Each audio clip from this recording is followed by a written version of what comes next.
Congo, Congo nde mboka, mboka ngo mokengeli koi, mboka ngo mokengeli. Salutations, chers compatriotes congolais. Vous êtes tellement nombreux. Vous avez toujours eu l'habitude de nous suivre comme des coutumes, étant entendu que nous avons toujours eu l'habitude de vous dire que nous sommes acteurs politiques de l'opposition. Moi, c'est Maître Gabriel Bakana Diobakana. Je suis acteur politique de l'opposition républicaine en République démocratique du Congo. Moi, je suis de la province du Congo central, précisément à Mwanda. Alors, aujourd'hui, nous sommes revenus devant vous après 2 jours d'entérinement de cet accord par les chefs d'État. Parce que nous sommes tous sans ignorer que les 10 accords avaient été signés depuis le 27 juin 2025 entre les ministres des Affaires étrangères congolais, y compris celui du Rwanda. Alors 6 mois après, ça a été maintenant les 2 chefs d'État qui devraient apposer leur signature en présence du président Donald Trump, qui est le président des États-Unis d'Amérique. Nous sommes sans ignorer qu'actuellement, les États-Unis d'Amérique est la première puissance mondiale. C'est de ça que nous allons parler la journée d'aujourd'hui. Aujourd'hui, nous sommes le 6 décembre 2025. Alors, d'abord, vous avez constaté un long silence pendant un long moment. On ne s'est pas parlé. C'est dû aux différentes activités professionnelles. Surtout que la date qui avait été prévue pour l'entérinement de cet accord par les chefs d'État, congolais, rwandais et puis américains. D'ailleurs, c'est tombé que nous étions en déplacement. On était au chef-lieu de notre province du Congo central, donc j'étais à Matadi. Profession oblige. Et aujourd'hui, comme c'était un samedi, c'est le week-end, raison pour laquelle nous nous sommes dit, en tout cas, on est déjà de retour chez nous à Mwanda. Et nous puissions placer un mot, notre analyse, comme de coutume, étant acteur politique de l'opposition républicaine par rapport à cet accord. On a suivi d'abord le président Donald Trump s'exprimer, on a suivi le président Kagame s'exprimer, et on a suivi le président de la République Tshisekedi de notre beau et grand pays s'exprimer. On a vu les gestuels entre tous les 3 présidents. Voilà tout ce qui va essayer de cerner notre analyse de ces jours. La première personne que j'avais constatée qui était très heureux de cet accord, c'était le président Donald Trump. Nous sommes tous sans ignorer que le président Donald Trump se bat pour qu'il puisse avoir son prix Nobel de la paix. Et il s'est beaucoup vanté de son accord, de sa médiation, de son équipe, de son régime, comparativement avec les régimes précédents de Biden et des autres. Il était très content. Le président américain était très satisfait. De l'autre côté, nous avons vu un Félix Tshisekedi, dont sur le plan facial était charismatique, n'était pas trop souriant, un peu méfiant, du fait de la présence de Paul Kagame.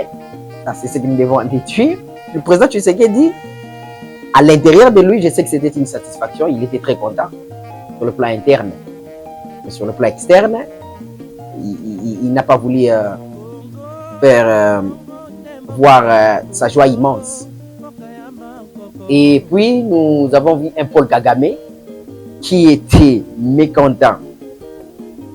Mais il faisait tout pour cacher son mécontentement. Il faut être initié pour comprendre que Kagame était le plus mécontent de toutes les personnes qui ont signé, qui ont y a défilé et qui se sont exprimées. Vous allez même voir comment est-ce qu'il a évité le regard de notre président. Et il était vraiment très mécontent de cet accord. Nous avons vu le président burundais s'exprimer, nous avons vu le président João Lourenço angolais s'exprimer, nous avons également vu les alliés de Kagame. Le président Ruto aussi placer un petit mot. Je suis de l'opposition républicaine, mais par rapport à cet accord, d'abord, déjà, j'ai dit coup de chapeau à Tshisekedi, parce que Tshisekedi a marqué un coup très important au président Kagame, qui se croyait être intouchable, qui se croyait devenir Dieu, demi-dieu en Afrique centrale, parce qu'il avait les soutiens des Occidentaux. Kagame a été façonné par les Américains, les démocrates précisément, puis une grande partie de l'Occident, la France, la Pologne, etc. Ils sont nombreux, hein, les Occidentaux, ils sont très nombreux là qui ont façonné Kagame et qui lui ont donné pratiquement presque tout ce qu'il a. Il ne faut pas oublier que l'économie rwandaise repose sur l'histoire du génocide. Oui, il y a eu génocide au Rwanda, mais ces génocides-là, la façon dont Kagame a transformé ces génocides-là, c'était devenu pour son avantage. Il n'y a pas qu'il y ait des Tutsis qui ont été massacrés, mais il y a aussi des Hutus. Plusieurs Hutus ont été massacrés dans ces génocides aussi. Mais Kagame, il s'est vanté et il se tape des millions comme ça par rapport à plusieurs aides, tout ça. C'est qui forge son économie à 50%. Et les 50% autres de l'économie rwandaise, dont certains vantent que non, leadership fort, etc. Kagame est le puissant, Kagame est un bon président pour les Rwandais. C'est via le pillage de nos minéraux. Le pillage de nos minéraux dont Kabila père avait dit assez, il en a payé les prix en complicité avec les Américains et les Occidentaux, etc. Là, ce sont les autres administrations. Hein. Il faut faire la différence avec Donald Trump. Hein. Ouais, c'est ça. Hein. Et puis, lorsque nous partons de l'autre côté, Kabila fils est venu avec un système là dont on ne comprenait pas trop et aujourd'hui, ça a été démontré noir sur blanc. Lui-même, il nous a démontré à suffisance qu'il était dedans. Tshisekedi l'a dévoilé, l'a démystifié. Aujourd'hui, Kabila ne se retrouve même plus. Et du coup, Kagame a du mal à céder avec cet accord. Kagame dit, notre région souffre. Notre région a des problèmes depuis plus de 30 ans, loin des caméras. Mais le président Donald Trump s'est quand même bâti, personne ne l'avait demandé, mais il est venu pour trouver une solution. Mais si ça a échoué, ça ne sera pas de sa responsabilité, ça sera de notre responsabilité, nous les partis. Vous savez pourquoi Kagame dit ça? Kagame dit ça parce qu'il sait que si cet accord réussissait, ça sera fini son règne. Son système-là, plongé par les sangs, hein, il s'est fait des millions à travers les sangs. Maintenant, tout sera contrôlé, il ne saura pas se taper des millions, des milliards. Moi, Kagame est mécontent et il est pessimiste pour que cet accord puisse réellement échouer. Chose que nous n'allons pas accepter. Parce que Tshisekedi, lorsqu'il a pris parole, il a dit que cet accord est historique. Nous préférons demeurer optimistes, certes, mais tout en étant vigilants. Parce que nous connaissons le Rwanda. Donald Trump, avec tous les efforts qu'il a eu à faire, il n'aimera pas. Il ne sera pas content de voir que tout ce qu'il a eu à déployer comme effort, tout ce qu'il a eu à se vanter devant le monde entier, qu'il a eu à terminer un conflit et qu'un certain Kagame viendra s'entêter pour dire que non, on a échoué et Donald Trump risquera d'être critiqué surtout par les Occidentaux, les autres Occidentaux, la France, surtout la France. Vous savez comment est-ce que Trump avait été combattu hein, pour les élections, il n'avait pas été aimé.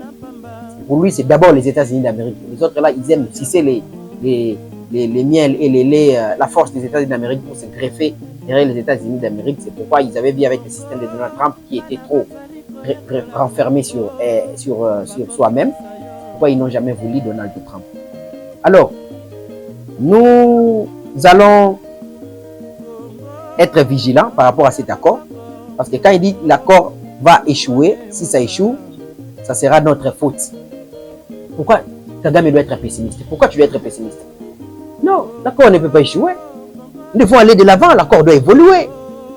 Plusieurs médias n'ont jamais eu à parler de ces conflits. Pourquoi ces médias ne parlent jamais de ces conflits? Parce que vous, ces médias-là sont derrière vous, France 24, et puis il faut voir, il faut suivre ces médias occidentaux, hein, très dubitatifs. Hein. Les Français, quand ils s'expriment, vous sentez qu'ils sont en train de critiquer.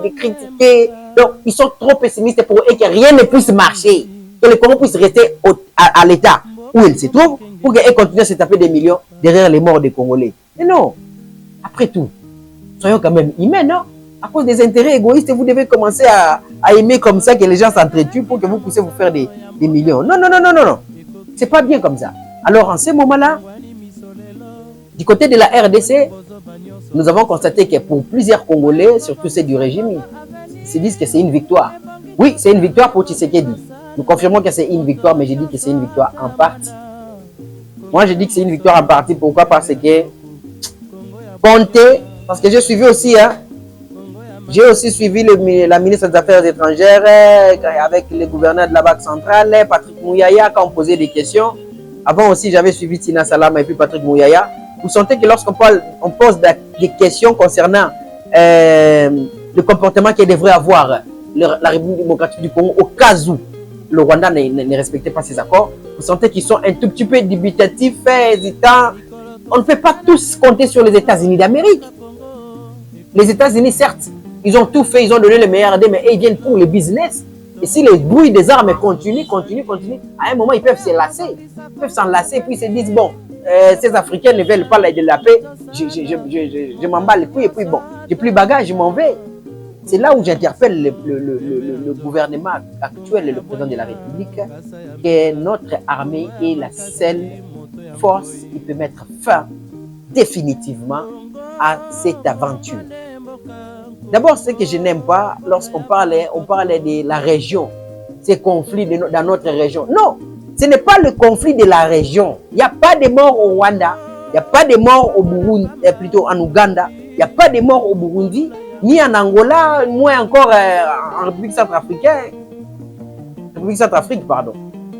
Les morts, ou en Zambie, ou en Tanzanie, les morts, ça se compte par milliers en République démocratique du Congo. On ne peut pas parler de la région, conflit dans la région, conflit en République démocratique du Congo, pas d'ailleurs conflit, agression en République démocratique du Congo par Kagame. Et Kagame n'est pas seul, derrière lui il y a William Ruto, derrière lui il y a Museveni, derrière lui il y a des multinationaux, tous ces gens-là.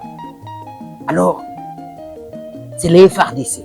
Aujourd'hui, à cause de ce que Trump a fait, nous pouvons déjà croire que Kagame va commencer à être isolé. Il y a eu plusieurs témoins africains et internationaux, ils étaient là. C'est là où j'ai aimé quand même cette sagesse des États-Unis d'Amérique avec le leadership de Donald Trump, parce que leur présence a fait en sorte que chacun maintenant va commencer à réfléchir 2 fois, 3 fois s'il faut continuer à donner des munitions au Rwanda pour que le Rwanda puisse continuer à se faire les sales boulots qu'il a toujours fait. Chacun maintenant va commencer à hésiter parce que Trump surveille. Et pendant ce temps que Trump surveille, c'est le moment que la République démocratique du Congo puisse se redresser. Redressons notre armée. Tu sais qu'elle dit, c'est le moment pour toi de sortir de nos FARDC tous les infiltrés qui ont été laissés par Kabila. C'est le moment pour votre régime de faire en sorte que tous ceux qui ont été laissés comme infiltrés dans les services de sécurité, la police, ANR, DEMIAP, etc., renvoyez tous ces gens-là. Si vous allez les renvoyer même à la retraite, renvoyez-les à la retraite et puis nommez des nouvelles têtes qui viendront avec un leadership qui va incarner le patriotisme, l'amour du Congo, le sang congolais. C'est comme ça que nous allons vaincre cette guerre, parce que Kagame est déterminé, parce qu'il sait qu'il a des pions, il a des têtes. Dans presque tous les systèmes de la République démocratique du Congo, les services de sécurité, etc. C'est l'armée qui va faire face à Kagame. Kagame ne va pas respecter ses accords, moi j'en suis sûr. Sa manière de parler, il est trop réticent. Notre manière aussi de parler, notre régime, on compte sur les États-Unis d'Amérique. Et au cas où les États-Unis d'Amérique se disaient, parce que Trump est compliqué, hein? On ne peut pas trop faire confiance à Trump. Trump, c'est d'abord les États-Unis d'Amérique. Il dit First America. Il peut en avoir marre, il peut dire, ah bon, j'en ai marre, je m'en fous. Débrouillez-vous, on va finir où? C'est le moment que nous puissions nous préparer sérieusement. Parce qu'après ces accords, certes, ça a été signé, ça a été entériné, mais maintenant il faut faire appliquer. Pour le faire appliquer ces accords, il nous faut une FARDC debout. Debout, bien musclé, qui va faire face non seulement à Paul Kagame, mais à toute l'Afrique centrale. Qui va faire peur à tous ces gens-là. Nous saluons le discours du président burundais. Vous sentez qu'il était vraiment du côté de la vérité. Nous saluons le discours du président Joao Lourenço. Vous comprenez qu'il était du côté de la vérité. Mais celui-là, le Kenyan, là, vous sentez qu'il est en train de sourire comme ça, mais à l'intérieur, il n'est pas content. Parce que leur projet diabolique a échoué. Et Kagame est le plus mécontent parce que c'est lui qui était à la tête du projet. Donc, le président Trump est venu faire taire. S'ils veulent réellement la paix, ça sera quelque chose de bon. Connaissant Kagame, ça ne sera pas quelque chose de facile. Alors, le mieux à faire, c'est le FARDC. Le mieux à faire, c'est sortir tous ces infiltrés-là. Le mieux à faire, c'est remplacer une nouvelle génération dans le chef de commandement de tous nos services de sécurité. C'est comme ça que nous allons vaincre cette guerre.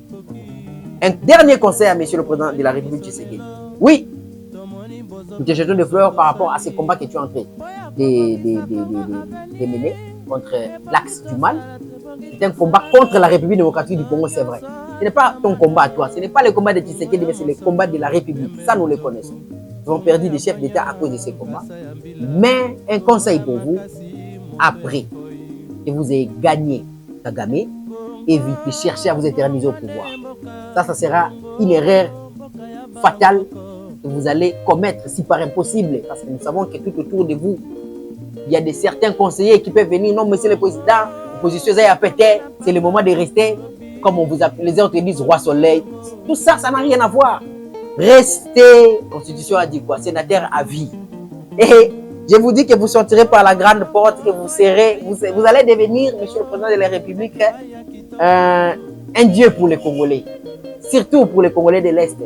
Nord Kivu, Sud Kivu, Ituri, tout simplement parce que vous aviez mis fin au règne de Kagame, des règnes de souffrances, des règnes de difficultés, de tueries. Et vous serez le président de la République qui avait mis fin à tout ça, toutes ces barbaries.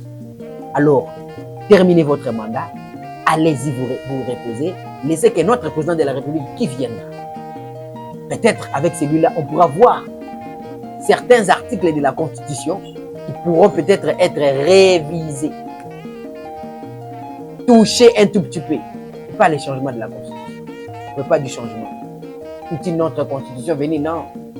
Gardons ce système, c'est ça la démocratie, mais que nous puissions fournir un effort qui est que des patriotes.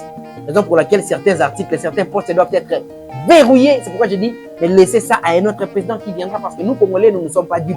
On ne peut plus encore donner le pouvoir à un Congolais. Ils ne viendront plus jamais. Les Congolais, là, ils n'auront plus jamais. D'ailleurs, on les connaît tous. Les Congolais connaissent tous les Congolais. On les connaît. Alors, terminez votre mandat et allez vous reposer. Et celui qui viendra pourra toucher certains articles qui feront en sorte que le Congo puisse devenir un pays puissant. Pour que l'Afrique puisse décoller pour toujours. Et que notre pays soit une grande puissance de notre continent africain, comme ça a toujours été notre destinée. Merci par rapport à cet élément d'aujourd'hui. Salutations encore une fois de plus à tous les compatriotes qui nous ont toujours suivis. Et gardons contact, restez avec nous, restez branchés. Nous allons revenir plus tard pour des questions d'actualité de notre beau et grand pays. Pour l'instant, nous observons comment est-ce que l'exécution de cet accord va s'effectuer dans les jours à venir. Nous avons dit. Au revoir. Congo, Congo ndemboka.